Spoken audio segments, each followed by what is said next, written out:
quite loud here, but did 25 minutes of cardio on the elliptical, 15 minutes of cardio on the treadmill, and then we go home and have our breakfast. So yeah, let's keep going. What's up, guys? Welcome to Vintage Genetics, where it is all about classic bodybuilding, and another day here in Cancun, preparing for the Mr. Olympia. My sleep wasn't the best, but it was a little better. The eye is almost healed, as you can see, a little red still, but that's good. My cold is still there. Hopefully it's going to be gone by tomorrow, because I do feel a little better regarding that. My weight this morning, 112 kilos, and you just saw me do cardio, by the way, drinking lots of water with Hydra Surge in there to keep myself hydrated, because trust me, I sweat a whole lot when doing cardio. And with sweating, you don't only use water but also electrolytes, which, if you want to prevent cramping and optimal bodily function, you simply need to replenish those with a supplement, for example. So 112 kilos, my lowest weigh-in this entire prep yet, and the coach is happy. The diet was lowered 2 days ago, and we're going to stay the same pace, the same cardio, until probably we reach a plateau again, and then we go even lower. Very exciting, but for right now, I'm going to eat this breakfast. And this is the breakfast right here that you all love and know, at least that I love a lot. So, the first thing we have is authentic ISO, 40 grams. And we also have some liquid egg whites in here.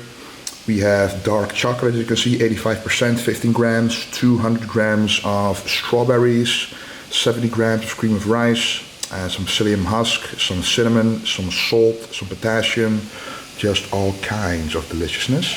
And also drinking a 0-calorie drink. As you can see, well, there, let me see if it's sharp. It said sin calorias, it means no calories. And just make it really easy to drink a lot of water during the day. So I'll be having a couple of those every single day, along with regular water, of course. And here there's also 900 mils of water mixed in. So yeah, let's just enjoy, guys. And then it is time for the awesome chest workout. Now, this is the second time I'm training chest in this gym, so I kind of know which machines that I did like and which ones I didn't like. So the decline chest press, the hammer strength version, is always an amazing one. The decline chest press basically allows further range of motion compared to a regular chest press. So if you can do a decline version, I would definitely recommend it. Really targets the lower chest, but it also gives a very nice stretch in the chest overall, which is very good for muscle growth. And as always, on all the exercises, I'm doing at least 2 sets to failure, also known as working sets. I'm not showing every single working set, because sometimes that's repetitive and it's boring and you kind of know what you're going to expect anyway. But usually the first working set is the heaviest. The second working set is like 20% lighter with a little more reps to hit a different rep range. And then sometimes, well, most of the time now, I add an intensity technique to make that second working set even more taxing on the muscle, giving a bigger impulse of muscle gain and retention, but also burn some extra calories, which is just a nice bonus. It's not the reason why you're doing it, but you have to acknowledge that, because we're in a caloric deficit, and for the Olympia we simply need to lose as much fat as possible to be as shredded as it can possibly be. The next movement is the incline chest press. Now this is an amazing one. Even though the grip isn't as wide as I would like it to be, the fact that these handles converge to the top allows me to really get a nice stretch at the bottom, but also a very nice contraction at the very top. And that is the most important thing when you're doing a machine. You want to be able to feel both. If a machine doesn't allow you to fully stretch and contract the muscle, then it would be a subpar choice compared to a machine that does. So it's not all about hitting every single machine that you can. It's about hitting the machines that you feel the best connection with and getting as strong as you possibly can on those machines. Now this, for example, is one of those working sets where I add intensity techniques after. So always with the second working set. So the first working set is all about strength. So, lower rep, usually 8 to maximum 12 reps, doing as much weight as you can, because that is the most important thing about muscle growth. You need to be able to use as much weight as possible with the best possible form. But then in the second working set, you can achieve another form of building muscle, which is through the buildup of metabolites, lactic acid, getting a very good pump, etc. So what I'm doing here is increasing the number of hard reps, and the more hard reps you can achieve within a smaller time frame, the bigger the impulse and stimulus of muscle growth will be. So here I first go to failure once, then rest for 10 breaths, go to failure twice, rest for 10 breaths again, as I'm doing right here, and then hit the final set to failure. And that's basically it to add those intensity techniques. Now this movement in the goon lighting is also a very amazing one. This is a simple chest press, but as you can see, the way that this chest press works, again, is by converging handles, which means the further you press forward, the more the handles come together. And that allows you to use the natural contraction and stretch of the chest, how it works.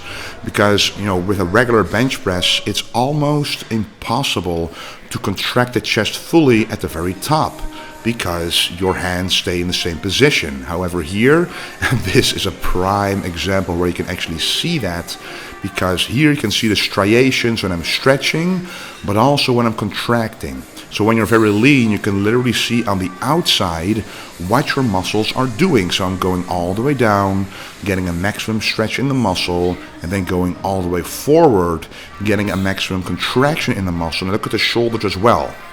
My shoulder blades are retracted backwards. And that is one very, very important aspect about doing any chest press. You don't want those front delts involved. You involve them anyway, but what we're training here is the chest. So what you don't want to do is, when you almost can't do the rep anymore, is push your arms forward along with your shoulders, because then the chest isn't doing the bulk of the work anymore. It's also the front delts, and that is something that you truly want to avoid, because especially when you have a separate shoulder day, which 99% of the people have, like a push day where they specifically train the front delts as well, you want to eliminate front delt involvement with specific chest movements. That is not what you want. And that's why my chest is developed as it is compared to the shoulders, but the front delts are still developed enough to be in balance with my physique, because I simply target the front delts enough with all the chest movements anyway, even when I try my best to eliminate the front delts from the movement. And this, by the way, is again an intensity technique, the exact same one we just used with the incline chest press. So again, 2 rest pause sets after already hitting failure 1, so a lot of reps that are very difficult for muscle growth. And of course, when you get a nice pump like this and semi-goon lighting, you want to see what you look like. Now, last year back in Aruba, there was also an awesome gym that had even better lighting, because it came from the outside, the golden lighting from the sun, which is superior, of course, to inside lighting. But it was also hot in the gym, pretty much the same climate as here in Mexico. So that's what really brings out the pump as well, getting a very nice blood rush in the muscles, along with being very warm. That keeps the blood flow going, and that allows the pump to come quicker and more intense.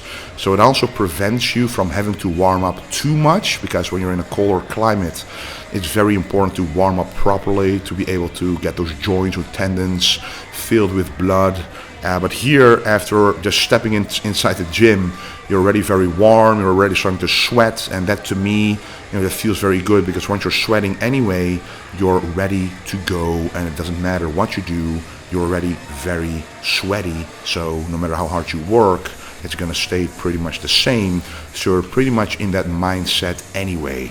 And then the last chest movement, assisted dips. So we did 2 working sets here, only showing you the first one. So the first one obviously assists me with very little weight, and the second working set assists me with more weight, allowing me to hit around 15 full range of motion reps.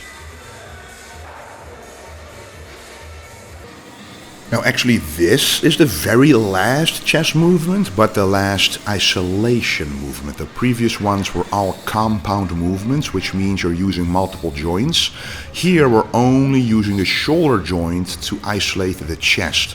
Some people who are very strong like to start out with an isolation movement to limit the amount of weight they have to do on certain movements, but at the end of prep, in my opinion, that would be a waste, because then you would waste all those kilos, all that weight that you would normally be able to do, but now you're pre-exhausting the muscle, and that doesn't allow you to hit as much weight. And it's the weight that your muscles are able to do that targets muscle retention the most, and that is what you want on prep, because calories are quite low, especially for me. I weigh around 112, 111 kilos.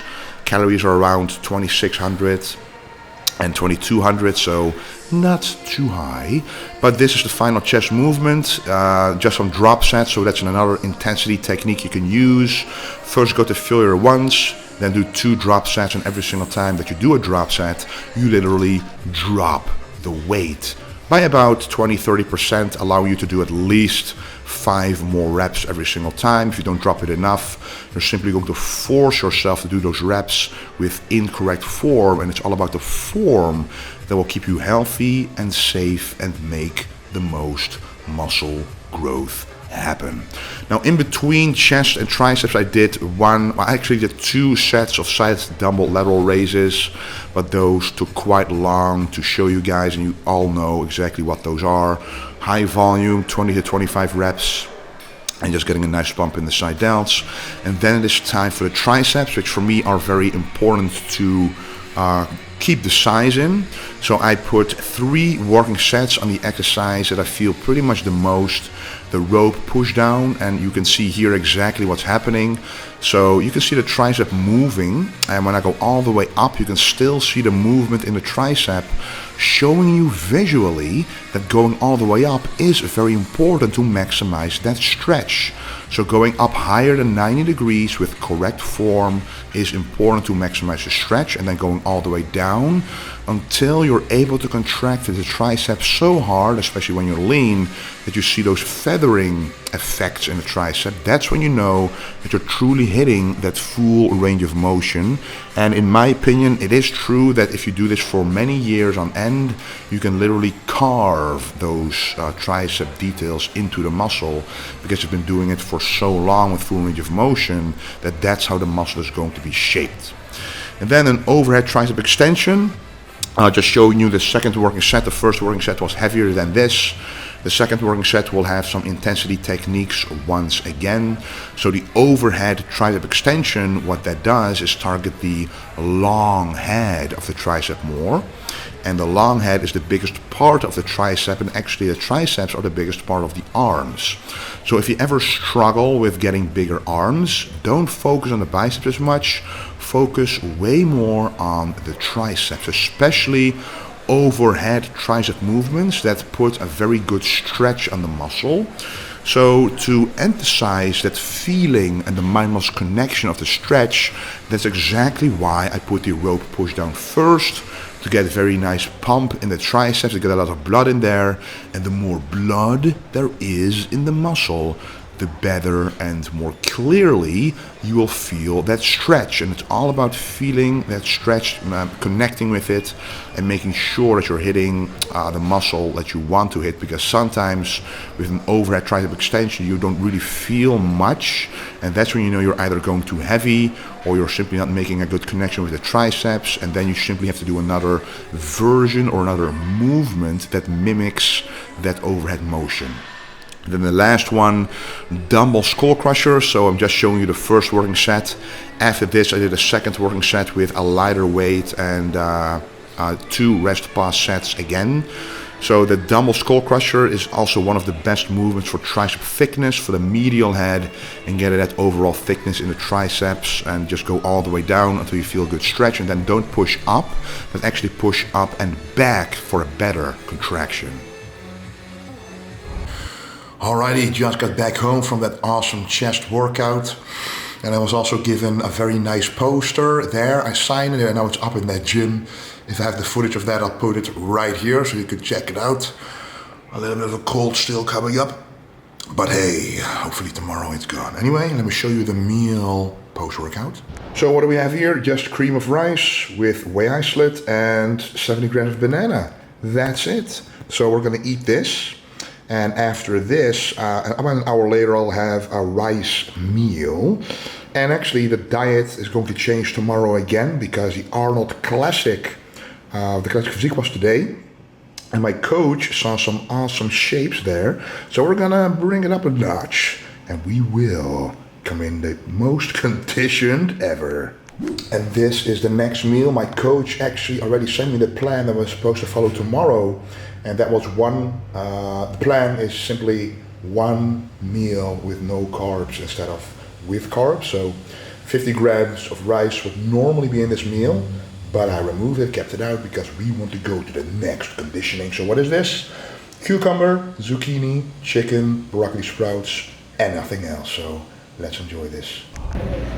Okay guys, just doing some groceries here at the Walmart. And let me show you what I got.